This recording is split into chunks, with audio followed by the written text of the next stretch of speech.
हाय दोस्तों मैं आनंद भारद्वाज आप सभी का फिर से अपने चैनल ज्ञानपुर में स्वागत करता हूं। दोस्तों हम लोगों ने क्या स्टार्ट किया था कि हम लोगों ने क्वाड्रिलेटरल कंप्लीट कर लिया था। अभी हमारा आज से हमने क्या पढ़ना था, सर्किल पढ़ना था। अच्छा, पहले तो यार मैं सभी को सॉरी बोल रहा हूँ कि कल मेरा एक वीडियो आ नहीं पाया, मिस हो गया, थोड़ा बिजी शेड्यूल था, आ नहीं पाया वीडियो। ठीक है, तो आज भैया हम क्या स्टार्ट करेंगे, मैंने बोला था मैं सर्किल स्टार्ट करूंगा 2-3 दिन में, मैं कोशिश करूंगा 3 दिन में प्रॉपर्टी सारी खत्म हो जाए, फिर 1-2 क्लासेस में इसके लेक्चर देख लेंगे तो इस वीक हमारा ये कंप्लीट हो जाएगा। अच्छा देखिए, सर्किल में देखिए आपको एक चीज बताऊं, आपको देखिए बेसिक चीजें तो पता ही होंगी।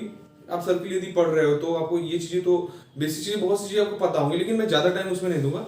2-4-5 मिनट में बताऊं भाई आपको, मैं छोटा सा मतलब एक ब्रीफ में आपको मैं कुछ चीजें डिस्कस कर देता हूँ। एक एक ये आप डायग्राम मेरा देखना, ठीक है। मैं इसी डायग्राम में कोशिश करूंगा कि मैं सारी चीजें बता दूं। ये देख लो मेरा डायग्राम कैसा बन जा रहा है यार, अंडा बन गया ये एकदम पूरा। ये भाई मैं ऐसे कर दे रहा हूँ, ठीक है। ये दोस्तों मेरा क्या बन गया, सर्किल बन गया, ठीक है। ये सर्किल हो गया।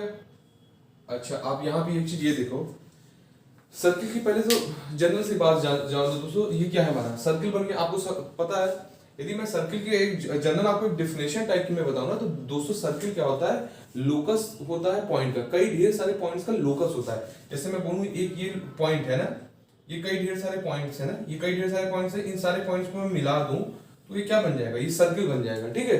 हाँ, ये पॉइंट ये हो सकता है, ये पॉइंट भाई ऐसे ऐसे हो, ऐसे ऐसे ऐसे हो, ऐसे ऐसे हो, ऐसे ऐसे हो। अब इनको मिलाएंगे क्या सर्किल बनेगा क्या, ऐसे नहीं बनेगा। तो कुछ क्या स्पेशल केस है वो मैं आपको बता दे रहा हूँ। इतना आप समझ जाओ बस इतना कि कई पॉइंट्स का लोकस होता है जिनको मिला देने पे हमारा क्या बन जाता है, सर्किल बन जाता है। बस स्पेशल केस क्या है दोस्तों कि ये जो लोकस ऑफ पॉइंट बोलते हैं ना, वृत्त को क्या बोलते हैं, लोकस ऑफ मल्टीपल पॉइंट्स बोलते हैं। बट उन जो पॉइंट्स के दोस्तों डिस्टेंस होता है ना, एक फिक्स पॉइंट से इनका डिस्टेंस सेम होता है। अब इस बात को आप समझ रहे होंगे मैं क्या कहना चाह रहा हूँ। देखिए दोस्तों, मैं बोलूं कि यदि एक ये वृत्त के अंदर एक ये पॉइंट है, ये पॉइंट है, ठीक है। अच्छा, मैं पहले आपको ये बताया था इस पॉइंट से क्या इसकी डिस्टेंस और इसकी डिस्टेंस, ये डिस्टेंस दोनों बराबर है क्या, बराबर नहीं है भाई। तो इसको हम क्या बोलेंगे, इसको हम वृत्त नहीं बोलेंगे, समझ गए ना, ठीक है। इसीलिए मैं तो आपको हर चीजें समझाता हूँ, एक्सप्लेन करता हूँ रीजन क्या है। यहाँ पे क्या डिस्टेंस बराबर नहीं, क्या हर पॉइंट की नहीं है, लेकिन यहाँ पे भाई यदि मैं बोलूं आपको कि ये जो डिस्टेंस है ना, वो इस डिस्टेंस के भी बराबर है, वो इस डिस्टेंस के भी बराबर है, वो इस डिस्टेंस के भी बराबर है, वो इस डिस्टेंस के भी बराबर है। ये सारे डिस्टेंस क्या है दोस्तों, इस पॉइंट से बराबर है। तो इसका मतलब क्या हो जाएगा, इसलिए हम इसको क्या बोलेंगे, इसलिए हम इसको वृत्त बोलेंगे। अच्छा ठीक है, यहाँ पे ये चीज तो हो गया ना, ये तो आप वृत्त समझ ही गए होंगे कि हाँ भाई इसका पॉइंट सेम है तो इसको वृत्त कहेंगे। अच्छा, मैं इसमें एक चीज और आपको बताना चाहूंगा।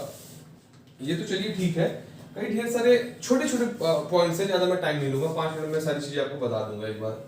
मैं एक बार एक सर्कल अच्छे से बना लूं दोस्तों, ठीक है। ये आपका सर्किल बन गया, हाँ। अच्छा, इसमें जो दोस्तों मैंने आपको बताया, ये क्या बताया, ये क्या बताया, ये जो पॉइंट होता है दोस्तों, ये जो डिस्टेंस होता है ये हमेशा बराबर होता है। इस पॉइंट से आप कोई भी लाइन खींचो, ये डिस्टेंस क्या होती है, बराबर होती है। इसी दोस्तों हम क्या कहते हैं, वृत्त की त्रिज्या बोलते हैं, त्रिज्या बोलते हैं, रेडियस बोलते हैं, इसको हम आर से रिप्रेजेंट करते हैं, ठीक है। अच्छा दोस्तों, मैं आपको एक बात और बताना चाहूंगा इसी में दोस्तों, यदि ये बात करें कि ये सर्किल की ये सब क्या, ये जो हिस्सा है, ये जो हिस्सा है, इसको ही भाई हम क्या बोलते हैं, सर्किल का पेरीमीटर बोलते हैं। सॉरी, पेरीमीटर बोलते हैं ना, पेरीमीटर बोलते हैं। पेरीमीटर मतलब आप समझ जाओ कि इसको सर्कमफ्रेंस बोलते हैं। सर्कमफ्रेंस को क्या बोलते हैं हिंदी में हम लोग, परिधि बोलते हैं ना, CIRCUM, सर्कमफ्रेंस बोलते हैं दोस्तों। इसका मान जो होता है 2r होता है। और रेडियस के बारे में हमने बता दिया, रेडियस भाई क्या है, रेडियस हमारा r हो गया। r को रेडियस बोल रहे हैं और इस पूरी लंबाई को हमको मानना है। यदि मैं बोलूं कि इस वृत्त को, ये वृत्त है ना, इसको ऐसे हम स्ट्रेट लाइन में ऐसे फैला दें, इसका जो ये वाला हिस्सा है इसको बीच में से ऐसे काट के ऐसे फैला दें, तो इस सर्कमफ्रेंस क्या आ जाएगा, इसका जो पूरा मान होगा दोस्तों वो हमारा, सॉरी ये क्या है, 2πr है, सॉरी ये क्या है, 2πr है। ये दोस्तों इसका मान जो होगा इस पूरे रस्सी का, ये समझ लो कि अब एक रस्सी है, इसको इस फॉर्म में हमने कन्वर्ट कर दिया, रस्सी को ऐसे गोलाई में बना दिया, गोलाकार आकृति उसको दे दी, वृत्ताकार आकृति उसको दे दी है, ठीक है। तो सर्कमफ्रेंस क्या होगा दोस्तों हमारा 2πr हो गया, रेडियस हमारा क्या होगा भैया, r हो गया। अच्छा ठीक है, ये हमको सर्कमफ्रेंस पता चल गया, रेडियस पता चल गया। सर्कमफ्रेंस को ही हम लोग क्या बोलते हैं, परिधि, परिधि बोलते हैं ना, इसको हम त्रिज्या बोलते हैं, हाँ इसको हम त्रिज्या बोल रहे हैं। अच्छा, अब यहाँ पे देखिए भैया एक पॉइंट और है दोस्तों। यदि हम इस पूरे वृत्त का जो ये जो एरिया, ये जो बात है, ये जो सर्कमफ्रेंस का जो हिस्सा है ना, परिधि का जो भाइयों हिस्सा है, इसमें दोस्तों कोई भी दो पॉइंट, इस परिधि में मैं बोलूं एक ये पॉइंट है और मैं बोलता हूं एक ये पॉइंट है, एक ये पॉइंट है, इन दोनों पॉइंट को, मतलब दोस्तों बात कहने मतलब ये है कि परिधि पे कोई भी दो पॉइंट को हम आपस में मिला देते हैं तो जो ये लाइन होती है इसको हम क्या बोलते हैं, इसको हम जीवा बोलते हैं, जीवा बोलते हैं, इंग्लिश में इसको कॉर्ड बोलते हैं। ठीक है, ये वृत्त का क्या हो गया, कॉर्ड हो गया। ये वृत्त की क्या हो गई, रेडियस हो गई। ये वृत्त का पूरा क्या हो गया, ये क्या हो गया तुम्हारा सर्कमफ्रेंस हो गया, और ये तुम्हारी रेडियस हो गई। इतना बात समझ में आ गया। अच्छा, एक चीज और आप सोचिए यहाँ पे क्या होता है दोस्तों, यदि हम ये बात करें, ये जीवा है ना, ये जीवा है ना, अच्छा मैं इस जीवा को यहां से ऐसे खींच दूं, यहां से खींच दूं, ये और ये पॉइंट को ऐसे मिला दूं, तो ये भी क्या होगी, ये भी एक जीवा ही होगी। जीवा क्या है, वृत्त पे के परिधि पे दोस्तों कोई भी दो पॉइंट को मिला देंगे वो हमारी वृत्त की क्या हो जाएगी, जीवा हो जाएगी। ठीक है, तो जीवा तो कई ढेर सारी बन सकती है ना, ये भी क्या होगी, इस पॉइंट को इस पॉइंट को मिला दें, ये क्या हो जाएगी, ये भी भाई क्या होगी, एक जीवा होगी। ठीक है, समझ रहे हो ना, ऐसे मतलब आप एक कई ढेर सारे आप जीवा इसमें खींच सकते हो कि नहीं, कई ढेर सारी जीवा इसमें आप बना सकते हो। आप मेरा बात समझ गए ना, कहने का मतलब क्या है, ये क्या हो गई आपकी जीवा थी। अच्छा, इसी में मैं यदि ये बोलूं दोस्तों कि एक जीवा ऐसी है जो जीवा आपके कहां से पास कर रही है, वृत्त के सेंटर से। ये जो हिस्सा होता है इसको हम क्या कहते हैं, वृत्त का सेंटर बोलते हैं, सेंटर बोलते हैं इसको। जिस पॉइंट से दोस्तों वृत्त की परिधि की दूरियां बराबर होती, मतलब यहां से यहां तक की दूरी, यहां से यहां तक की दूरी, यहां से यहां तक की दूरी, ऐसे मैं कोई भी लाइन खींचू ये बराबर होंगी, क्योंकि ये क्या होती है, वृत्त की त्रिज्या होती है। ठीक है, वृत्त की त्रिज्या कहां होती है, हमेशा बराबर होती है। इसको हम क्या बोल रहे हैं, वृत्त का केंद्र बोल रहे हैं ना, इसको मान लो मैं बोल देता हूं पॉइंट ओ बोल देते हैं। ठीक है, अच्छा मैं कोई एक बात आपसे ये कहूं कि कोई एक ऐसी जीवा है दोस्तों, ऐसी जीवा, अब जीवा की बात कर रहा हूं तो आपके दिमाग में तुरंत आ जाना चाहिए कि परिधि के कोई दो पॉइंट को आपस में मिला रहे हैं, उसको जीवा कहते हैं। अच्छा, अब मैं बात क्या कर रहा हूं, जीवा। जीवा दोस्तों ऐसी जीवा जो मैं बोलूं कि वृत्त के दो बिंदु से तो पास हो ही रही है और वृत्त के केंद्र से भी पास हो रही है। इसका मतलब है कि वो जीवा कुछ ऐसी होनी चाहिए कि नहीं। अच्छा, मान लीजिए एक पॉइंट ये है और मैं बोलूं भाई एक पॉइंट ए ये है, तो मैं ये बोलूंगा ना ये जीवा ऐसे कुछ पास हो रही होगी, कुछ ऐसा पास हो रही होगी। जीवा बोलते हैं आपके दिमाग में क्या आ जाना चाहिए कि परिधि पे कोई दो बिंदु ऐसे हैं जिनको हम आपस में मिला रहे हैं, वृत्त की परिधि के दो बिंदु को मिला रहे हैं। बट ये मैंने क्या बोला कि ऐसी जीवा जो कि वृत्त के केंद्र से भी गुजर रहे हैं, यहां ये चीज। तो दोस्तों ऐसी जीवा को हम क्या कहते हैं, ये एक स्पेशल समझिए कि ये टाइप्स ऑफ जीवा है कि ये जो जीवा होती है दोस्तों इसको हम डायमीटर बोलते हैं। इसको दोस्तों हम क्या बोलते हैं, डायमीटर बोलते हैं। डायमीटर को हम हिंदी में क्या बोलते हैं, व्यास बोलते हैं। और जो दोस्तों ये डायमीटर का मान होता है 2r होता है। 2r मतलब कि त्रिज्या का जस्ट डबल कर देंगे तो हमारा क्या आ जाएगा, डायमीटर आ जाएगा। अच्छा, आपको जीवा के बारे में पता चल गया, डायमीटर पता चल गया, रेडियस पता चल गया, सर्कमफ्रेंस पता चल गया। इसको क्या कहते हैं, केंद्र बोलते हैं। ये ओ पॉइंट क्या है, केंद्र है, केंद्र यानी कि सेंटर। ठीक है, सेंटर हो गया।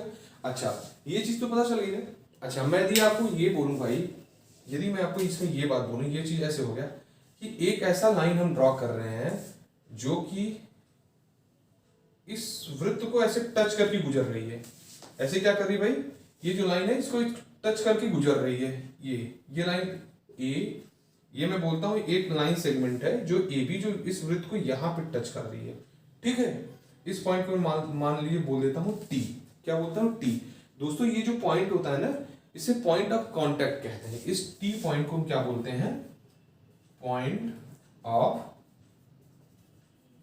कांटेक्ट, पॉइंट ऑफ कांटेक्ट बोलते हैं। ठीक है, या इसको बोल सकते हैं मिलन बिंदु बोल सकते हैं, मिलन बिंदु हिंदी में बोल सकते हैं। और जो दोस्तों ये ए बी है ना, ये ए बी क्या है, ये टेंजेंट है।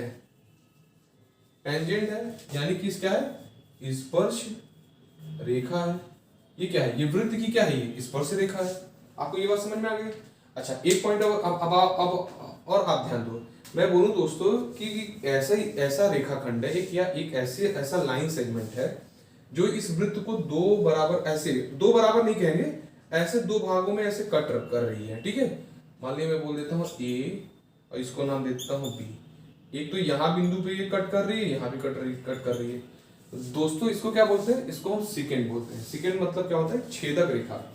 आप हिंदी में पढ़ते होंगे कि एक छेदक रेखा है। छेदक रेखा की बात करेंगे तो आप समझो ये कि छेदक रेखा दोस्तों ऐसी रेखा होती है जो वृत्त को दो बिंदुओं पे प्रतिच्छेदित करती है, या दो बिंदुओं पे क्या करती है, वृत्त को, हमारे सर्किल को क्या करती है, कट करती है। तो ए बी क्या हो गया, ये सेकेंड हो गया, छेदक, छेदक रेखा हिंदी में बोलते हैं, ठीक है, सेकेंड हो गया। ये जीवा हो गया, डायमीटर हो गया, पॉइंट ऑफ कांटेक्ट, टेंजेंट पता चल गया आपको। ये सब बेसिक चीजें देखिए, मैं बोला ना आपको कि मैं कुछ बेसिक चीजें बताऊंगा, और इसमें हमको ज्यादा टाइम ही नहीं देना है। तो आपको पता चल गया रेडियस एक ऐसा लाइन का एक सेगमेंट होता है दोस्तों, ऐसा लाइन है जहां रेडियस की वैल्यू जो होती है वृत्त में हर जगह बराबर होती है। मतलब सेंटर से, जो भी वृत्त का सेंटर होगा, केंद्र होगा, वहां से वृत्त की परिधि की जो दूरियां होंगी वो हमेशा बराबर होगी। तो आर की वैल्यू वृत्त में क्या होती है, हमेशा बराबर होती है। जीवा कौन सा होता है दोस्तों, वृत्त की परिधि पे दो बिंदुओं को मिला देते हैं तो उसको हम जीवा बोलते हैं, ठीक है। अच्छा, यदि ऐसी कोई जीवा जो वृत्त के केंद्र से होकर गुजरे, तो ऐसी जीवा को हम क्या कहते हैं, डायमीटर भी बोलते हैं, व्यास भी बोलते हैं। अच्छा दोस्तों, यदि मैं एक रेखाखंड की बात करूं जो वृत्त को दो बिंदुओं पे काट देती है, तो उसको हम क्या बोलते हैं, सेकंड बोलते हैं। सेकंड मतलब छेदक रेखा हो गई। अच्छा, ऐसी दोस्तों ऐसा कोई लाइन सेगमेंट जो वृत्त को किसी एक बिंदु पर स्पर्श करे, उसको टच करे, केवल टच करके निकल जाए, कट नहीं कर रहा है। अच्छा, यही लाइन में यदि मैं बोलता आपको कि ऐसे गुजर रहा है, ऐसे, तो ये क्या हो जाती, तब हम इसको छेदक रेखा बोल देते हैं, सेकंड बोल देते हैं, ठीक है। इसको तो हम क्या बोल देते हैं, सेकंड बोल देते हैं, लेकिन इसको टच करके निकल जा रही है, इसलिए इसको हम क्या बोलेंगे, टेंजेंट बोलेंगे, स्पर्श रेखा बोलेंगे। डायमीटर का मान दोस्तों हमेशा 2r होता है।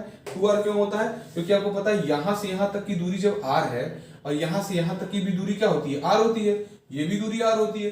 तो जब दोस्तों ये दूरी r है, यहां से यहां तक की, यहां से यहां तक की r है, तो ये पूरी दूरी क्या हो जाएगी, 2r हो जाएगी। मतलब हमें दोस्तों वृत्त में जो व्यास होता है उसकी दूरी 2r होती है। स्पर्श रेखा पता चल गया, त्रिज्या पता चल गया, सर्कमफ्रेंस। क्वेश्चन में आपसे पेरीमीटर पूछेगा कभी कभी एग्जाम में, कि इस एक कोई दोस्तों वृत्त है जिसकी त्रिज्या का मान 5 है, तो उसमें पूछ लेगा आपसे क्या, आपसे दोस्तों ये पूछ लेगा कि त्रिज्या का मान यदि 5 है तो उसमें क्या हो जाएगा, आपके पेरीमीटर का मान क्या हो जाएगा, यानी या फिर आपसे पूछ लेगा सर्कमफ्रेंस का मान या परिधि का मान क्या हो जाएगा। तो आप इस फॉर्मूले में आप पुट करोगे 5 × 10 10 पाई, आपका आंसर आ जाएगा। तो ये तो देखिए बेसिक चीजें हो गई, ठीक है। कुछ और एक दो पॉइंट्स हैं, छोटे छोटे पॉइंट्स हैं, ज्यादा बड़े नहीं है, उनको भी मैं आपके सामने अभी डिस्कस कर दे रहा हूँ। ये एक बेसिक जो है ना, जैसे मैंने आपको याद होगा जब मैंने क्वाड्रिलेटरल स्टार्ट किया था भाई, तो मैं क्वाड्रिलेटरल में भी एक पहला क्लास मैंने दिया था, उसमें मैंने बताया था कि मैंने क्वाड्रिलेटरल को बहुत अच्छे से डिफाइन किया था कि हाँ कौन सी चीज, ये क्या है, उनके टाइप्स में क्या क्या डिफरेंसेस है, ये मैंने आपको बताया था। अच्छा, एक चीज यदि मैं यहाँ पे और यदि मैं आपको बात करूं, आपने ये सब चीजें तो जान ली। अच्छा, इसको यदि मैं वृत्त एक में बना रहा हूं दोस्तों, एक मैं वृत्त ये बना रहा हूं, ठीक है, एक ये वृत्त बन गया, ठीक है। इस वृत्त में दोस्तों मैं यदि बोलूं, ये क्या है, इसका सेंटर है, केंद्र है, इसका केंद्र है, ये डिस्टेंस क्या होती है, r होती है। अच्छा, मैं ऐसे बोलूं, ऐसे मैं कट कर रहा हूं उसको, ठीक है, ठीक है। तो ये तो r है हमारा, ये भी r होगा, ये भी r होगा। और ये क्या होता है दोस्तों, ये क्या होता है, इसको वृत्त का हम क्या कहते हैं, जैसे मान लीजिए मैं ये लेता हूँ, बी लेता हूँ पॉइंट, इसको ओ मान लेता हूँ दोस्तों। ये जो ए बी है ना, ए बी क्या है, चाप है, इसको बोलते हैं आर्क।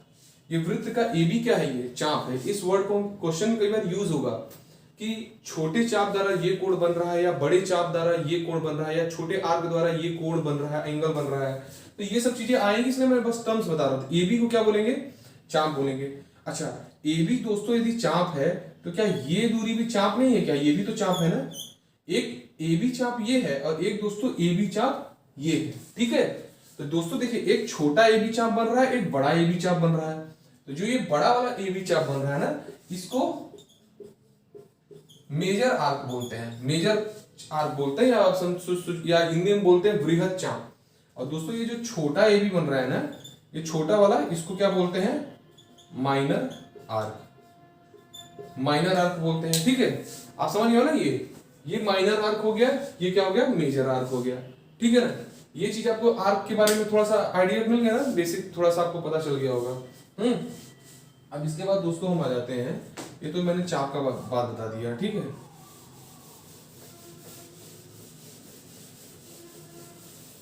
ये तो चाप, ये बेसिक देखिए हो गया फॉर्मूला।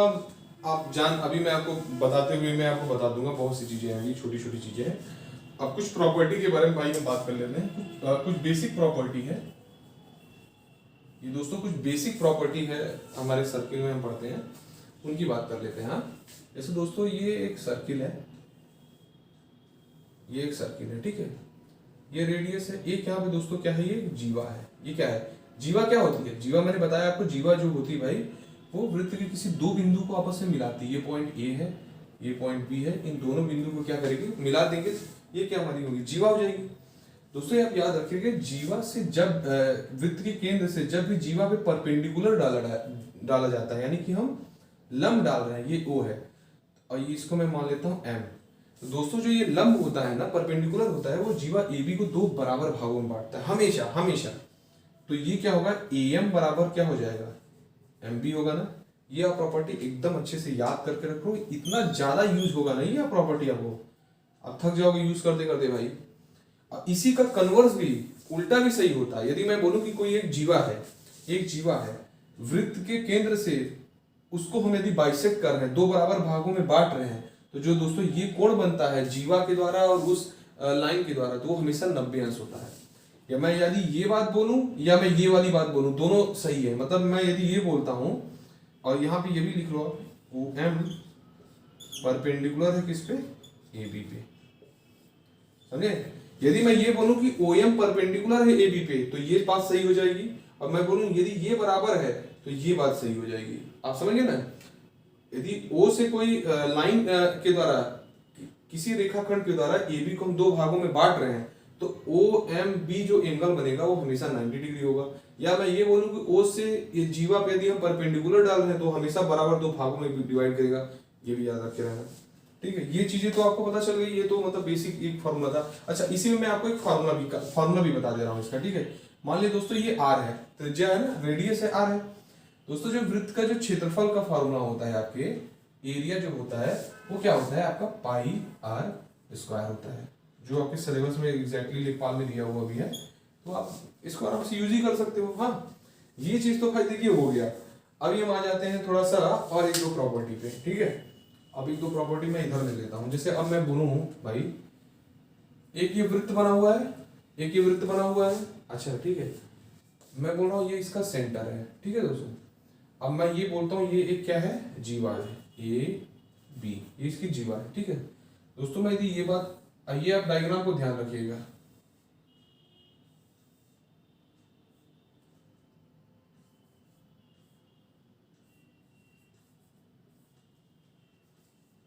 समझिए दोस्तों। इसका मतलब है दोस्तों, आप ये समझिए, किसी एक ही जीवा द्वारा, जीवा क्या है इसमें, कॉर्ड क्या है, कॉर्ड ए बी है दोस्तों। कॉर्ड ए बी के द्वारा एक कोण तो उसके क्या एंगल कहाँ बन रहा है, एक तो उसके परिधि में बन रहा है और एक उसके कहाँ बन रहा है, ये सेंटर पे बन रहा है, केंद्र पे बन रहा है। आप हमेशा याद रखिएगा दोस्तों, जो केंद्र पे बना जो कोण होता है उसके परिधि में बने हुए कोण का दोगुना होता है, ठीक है। बट ये बात याद रखे रहिएगा, जो ये कोण दोस्तों बन रहा है, ये कॉर्ड ए बी क्या है, दोनों में कॉमन है। इस जीवा ए बी के द्वारा, कॉर्ड ए बी के द्वारा केंद्र पे भी कोण बन रहा है, कॉर्ड ए बी के द्वारा सेंटर पे भी कोण बन रहा है, ठीक है। तो कोण जो ए ओ बी होगा, कोण ए ओ बी जो होगा वो क्या होगा, दोगुना होगा कोण ए पी बी के। बात आप समझ गए कि नहीं, आप समझ गए ना। कोण ए ओ बी का मान जो होगा, कोण ए ओ बी का मान कोण ए पी बी के बराबर होगा। अब बस सीधी सी बात है भाई, एक कॉर्ड द्वारा कोई भी एक कॉमन कॉर्ड है, ठीक है, ये जीवा है, इस जीवा द्वारा उसके केंद्र पे जो बना हुआ कोण होगा उसके परिधि पे बने हुए कोण का जस्ट दोगुना होगा, ठीक है। ये बात हमेशा याद रखे रहना। अब एक यहाँ पे एक और ये आप देखो, एक और थ्योरम, मैं अभी 3-4 इंपॉर्टेंट बता रहा हूँ, मैं धीरे धीरे में और भी थ्योरम्स ऐड करता चलूंगा, ठीक है। आपको मैं धीरे धीरे वो चीजें बताता भी रहूंगा दोस्तों। मैं बोलता हूँ ये क्या है, जीवा है ए और बी, ठीक है।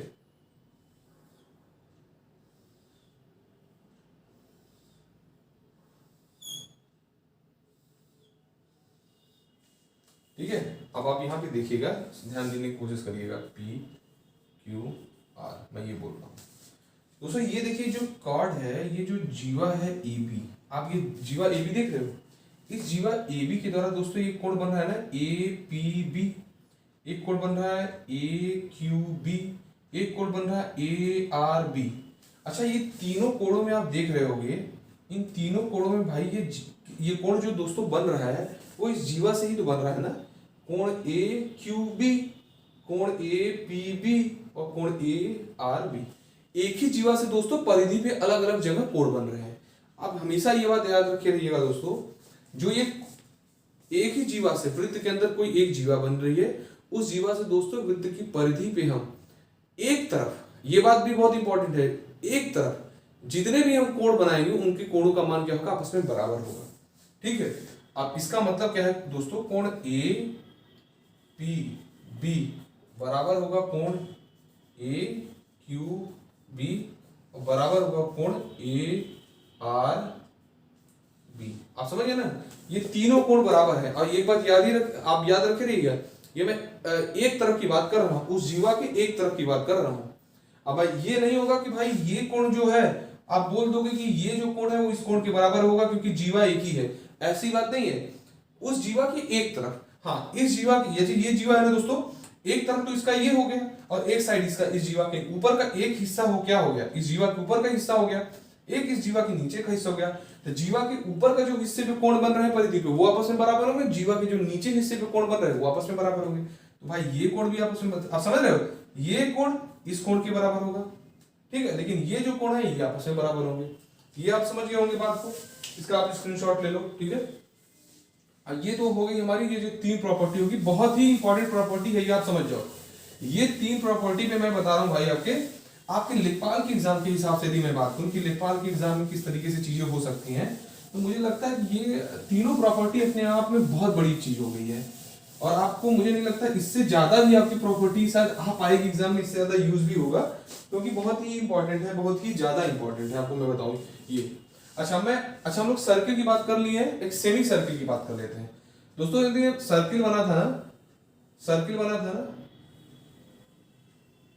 ये एक सेमी सर्किल की बात कर रहे हैं। ठीक है, क्या है सेमी सर्किल, मतलब अर्धवृत्त की बात कर रहे हैं। ये दोस्तों क्या होगा, उस अर्धवृत्त का क्या होगा, ये तो व्यास था दोस्तों। देखिए एक यदि ये वृत्त है, उसका ये क्या है, व्यास होता है ना, डायमीटर होता है। डायमीटर क्या होता है, डायमीटर भी क्या होती है, एक तरीके की जीवा होती है। डायमीटर दोस्तों क्या होता है, एक ऐसी जीवा होती है जो कि वृत्त के केंद्र से गुजरती है, यानी कि इसका केंद्र कहाँ होगा, यहाँ कहीं रहा होगा, यहाँ कहीं रहा होगा ना। अच्छा, वृत्त का केंद्र जो दोस्तों जो व्यास होता है यानी कि डायमीटर होता है दोस्तों, ये वृत्त को दो बराबर भागों में डिवाइड करता है। एक भाग ये हो गया, एक भाग ये हो गया। अब इसी का भाई मैंने ऊपर वाला भाग यहाँ बना दिया, आप समझ रहे हो, ये जो ऊपर वाला भाग है मैंने यहाँ बना दिया है। ठीक है, ये हमारा क्या हो गया, अर्धवृत्त हो गया। जब ये अर्धवृत्त हो गया, ये सेमी सर्किल हो गया, ये क्या हो गया भाई, सेमी सर्किल हो गया। अब सेमी सर्किल का क्या होगा, ये मान लीजिए केंद्र है, तो ये जो दूरी होगी ये r होगी, ठीक है, और ये जो दूरी होगी वो 2r होगी, यानी कि व्यास होगा ना। अच्छा, मैं यदि यहाँ पे आपसे पूछूं पेरीमीटर क्या होगा अर्धवृत्त का, सेमी इसका क्या होगा, यदि मैं इसके पेरीमीटर की बात करूं, अर्धवृत्त के सेमी सर्किल के पेरीमीटर की बात करूं। अच्छा, आपको जो ये वाला जो सर्किल बना था दोस्तों, ये जो पढ़ाया था मैंने, पेरीमीटर की बात करूं या सरकमफ्रेंस की बात करूं, तो इसका वृत्त का पेरीमीटर क्या होता है, पेरीमीटर की क्या होता है, जो पेरीमीटर का मैंने फर्स्ट क्लास में ही आपको बताया था दोस्तों, पेरीमीटर का मतलब होता है कि चारों तरफ की उसकी माप क्या है। सॉरी, चारों तरफ की दोस्तों मैंने क्या बताया था, चारों तरफ की उसके वृत्त की माप क्या है, लंबाई क्या है, वही मैं हिंदी में बोले तो पेरीमीटर का नाम ही है दोस्तों की परितः माप, मतलब उसके चारों ओर का जो माप है उसकी वैल्यू है वही। अब मैं इसी का पूरा माप, जो यही तो होता है हमारा, क्या होता है, ये हमारा सर्कमफ्रेंस होता है। सर्कमफ्रेंस का फार्मूला हम लोग क्या पढ़े थे, 2 पाई आर पढ़े थे ना। अच्छा, ये पूरा यहां से यहां तक 2 पाई आर है, तो दोस्तों यहां से यहां तक आधा क्या होगा, 2 पाई आर का आधा। तो 2 पाई आर का भाई आधा करेंगे तो क्या आएगा, ये पाई आर आएगा। तो मतलब दोस्तों ये बात आप समझिए, ये जो वैल्यू है ये क्या होगी, यहां तक पाई आर हो गई। लेकिन यदि मैं सेमी सर्किल की बात कर रहा हूं, यहां से यहां तक की वैल्यू पाई आर हो गई, बट परितः माप की बात कर रहा हूं, पेरीमीटर की बात कर रहा हूं, तो ये दूरी भी तो भाई बची है। ये दूरी कहां जाएगी, ये दूरी भी तो भाई ऐड करेंगे कि ये दूरी भूल जाएंगे, ये दूरी भी भाई क्या करेंगे हम इसमें ऐड करेंगे। तो दोस्तों जो सेमी पेरीमीटर की भैया माप होती है वो क्या होती है, पाई आर प्लस 2r। ठीक है, ये बात आप याद रखे रहोगे, क्वेश्चन इस पे आता है, लड़के जल्दीबाजी में कंफ्यूज हो जाते हैं, ये आप याद रख लो। इसका ये सेमी पेरीमीटर की परिमाप की बात कर रहे हैं। अच्छा, सेमी पेरीमीटर का क्षेत्रफल भी पूछ सकता है, इसका एरिया के लिए कुछ नहीं करना, उसमें आपने इसका एरिया आपने क्या पढ़ा था, पाई आर स्क्वायर पढ़ा था ना। जब पूरे का एरिया पाई आर स्क्वायर है, मैंने बोला ये इसको दो बराबर, जो डायमीटर होता है वो दो बराबर भागों में डिवाइड करता है, तो आधा ये हो जाएगा आधा ये हो जाएगा। पूरे का एरिया पाई आर स्क्वायर है, तो सेमी पेरीमीटर का इसका एरिया क्या हो जाएगा, पाई आर स्क्वायर बाई 2। ये आपके सेमी पेरीमीटर का एरिया हो गया। समझ गया ना, इतनी सी बात आप जान गए ना। इसको एकदम रट लो भाई, एकदम एकदम बढ़िया से, जैसे भी चाहो वैसे रट लो। ये सब चीजें मतलब बहुत ही ज्यादा इंपॉर्टेंट है, आपके एग्जाम में डायरेक्टली इस पे क्वेश्चंस आ जाएंगे आपके। ठीक है, ये चीज तो आपका ये हो गया। अब इस पे देखिए, मैं एक दो चीजें और मैं आपको बताना चाहूंगा, बहुत ही मतलब शॉर्ट में मैं उसको बता देता हूँ आपको। मैं थोड़ा सा साइक्लिक क्वाड्रिलेटरल बता देना चाह रहा हूँ। अभी आप ये मत सोचिएगा कि पेज हमारा अभी प्रॉपर्टीज खत्म हो गई, अभी हमें बहुत ढेर सारी प्रॉपर्टी पढ़ना है भाई। मैं बता रहा हूँ, मैं ऐसी ऐसी चीजें आपको मैं सर्किल में बताऊंगा ना दोस्तों, कल या परसों की क्लास है हमारी, कि आपको मजा आ जाएगा। मतलब इस तरीके से चीजें अभी मैं आपको इसमें बताने वाला हूँ। अभी शुरुआत है, मैं आपको बेसिक कुछ चीजें बता रहा हूँ, फॉर्मुलेस बता रहा हूँ, जिनको आपको एटलीस्ट क्या है आपके नोट्स में वो चीजें रहनी चाहिए बहुत अच्छे से। ठीक है, तो अब एक प्रॉपर्टी मैं और बता देता हूँ। पहले साइक्लिक क्वाड्रिलेटरल में आपको बता देता हूँ दोस्तों देखिए, साइक्लिक क्वाड्रिलेटरल की बात हम कर रहे हैं। ठीक है दोस्तों, साइक्लिक क्वाड्रिलेटरल क्या होता है, एक वृत्त बना हुआ है। इस वृत्त पे मैं बोल देता हूँ 4 पॉइंट है, ए, एक बी, एक सी, और एक भैया क्या है ये पॉइंट डी।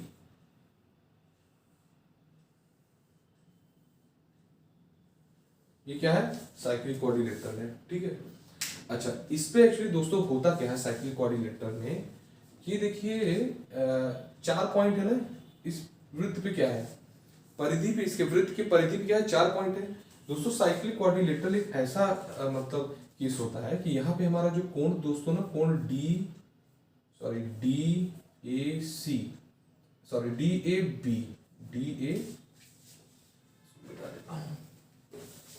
जो दोस्तों जो डायगोनली अपोजिट जो एंगल बनते हैं ना, जो मतलब कि कोण ए और कोण सी, मैं बोलूं कोण ए प्लस कोण सी का सम जो होता है वो हमेशा 180 डिग्री होता है। और इसके अपोजिट क्या था, सी था, तो डी के अपोजिट क्या होगा, डायगोनली मतलब विकर्ण से अपोजिट, विकर्णतः अपोजिट जो है। ठीक है, तो कोण डी प्लस कोण बी, ये क्या होगा, ये भी भाई 180 डिग्री होगा, ये होगा ना 180 डिग्री। ये इतना वाइडली यूज्ड फार्मूला है, आप ये समझ लो कि बहुत ही ज्यादा इंपॉर्टेंट है।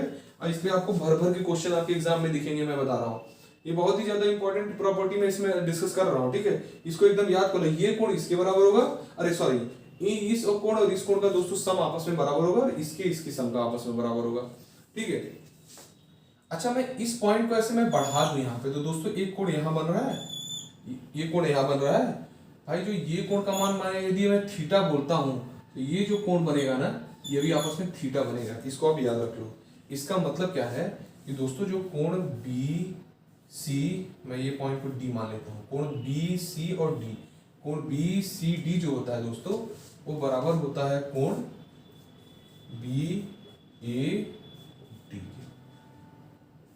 आप समझ गए नहीं बात, ये होपफुली आपको समझ में आ गया होगा, बहुत इंपॉर्टेंट है। इसका मतलब क्या है दोस्तों, आप ये समझिए कि डायगोनल में क्या होगा, साइक्लिक क्वाड्रिलेटरल में क्या होगा, जो एक्सटीरियर एंगल बनेगा किसका, इस वाले क्वाड्रिलेटरल का जो एक्सटीरियर एंगल बनेगा भाई, वो क्वाड्रिलेटरल के डायगोनली इंटीरियर एंगल के बराबर होगा। मतलब ये कोण देखिए क्या है, इस चतुर्भुज के लिए ये क्या है, बाह्यतम कोण है, तो इसके अपोजिट में जो अंदर कोण बनेगा इसके बराबर होगा।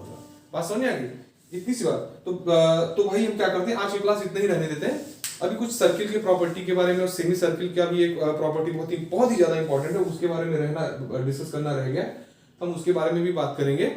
और आज के लिए मुझे लगता है इतना ही काफी है दोस्तों मेरा वीडियो आपको अच्छा लग रहा है तो आप और भी अपने दोस्तों को इससे शेयर करिए, अधिक से अधिक लोगों को एक बार देखें। आप एक बार आप वीडियो देखेंगे, आपको मुझे पता है बहुत अच्छी सी चीजें क्लियर होंगी, और मैं बहुत ही आराम से आसान से पेस पे मैं चल रहा हूँ, और जो मैंने आपसे प्रॉमिस किया है मैं टाइम बाउंड मैनर में वो चीजें कंप्लीट करूंगा। आप बस मुझे फॉलो करते रहिए, मैं बता रहा हूँ कोई टॉपिक कोई भी चीजें छूटेगी नहीं। आप एग्जाम देके आओगे तो आप ये नहीं कहोगे कि यार सर आपने ये चीज नहीं पढ़ाया था। एक बार मुझे फेथ बना के रखो, मैं सच में मैं इसलिए ये चीजें मैं स्टार्ट किया हूँ कि मैं चाह रहा हूँ कि हाँ कुछ लड़के एग्जाम के बाद लिख पा के मुझे फोन करके बोले कि हाँ सर आपने ये चीजें कराई थी और मेरा ये चीजें हो गया। आप एक बार मुझे फेथ बना के दोस्तों मुझसे बने रहें, और भी लोगों के अपने मेरे चैनल से जुड़िए। और बस आज के लिए मुझे लगता है इतना काफ़ी है, फिर हम कल लेक्चर अपना स्टार्ट करेंगे। ठीक है, थैंक यू वेरी मच।